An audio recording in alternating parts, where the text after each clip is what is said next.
The purpose of this video now is to show the bypass on the pump, to show the way it works and understanding. The top of the pump has a small Allen screw right here, which is an adjustment.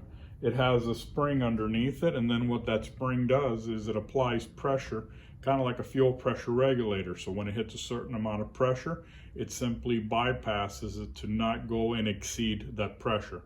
These pumps normally come set for 200 pounds. On these particular tests, I've been turning them up just to show capability.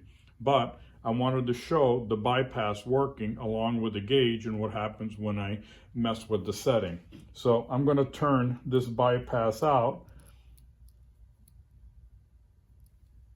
probably to like a minimal position and switch power on.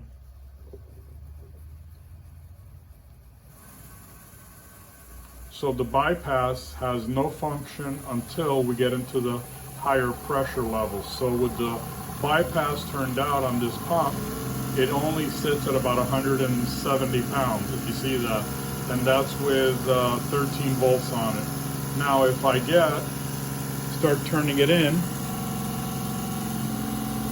you can hear the difference in how the pressure just came up on it.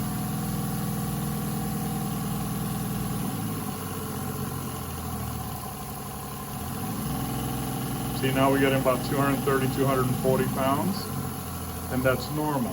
So that's an example of what the bypass screw does. But the bypass has nothing to do with when the pump's at 100 pounds.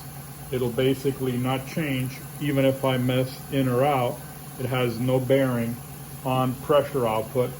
It only has to do with once we crank up, where somebody's trying to max out on a smaller jet so that the pump doesn't create so much pressure that it hurts itself.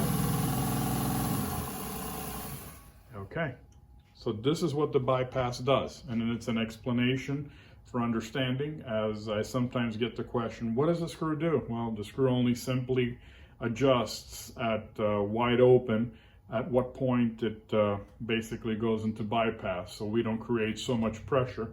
And it also helps not having to run the pump that hard on pressure because it wears out plates, valves, and things like that.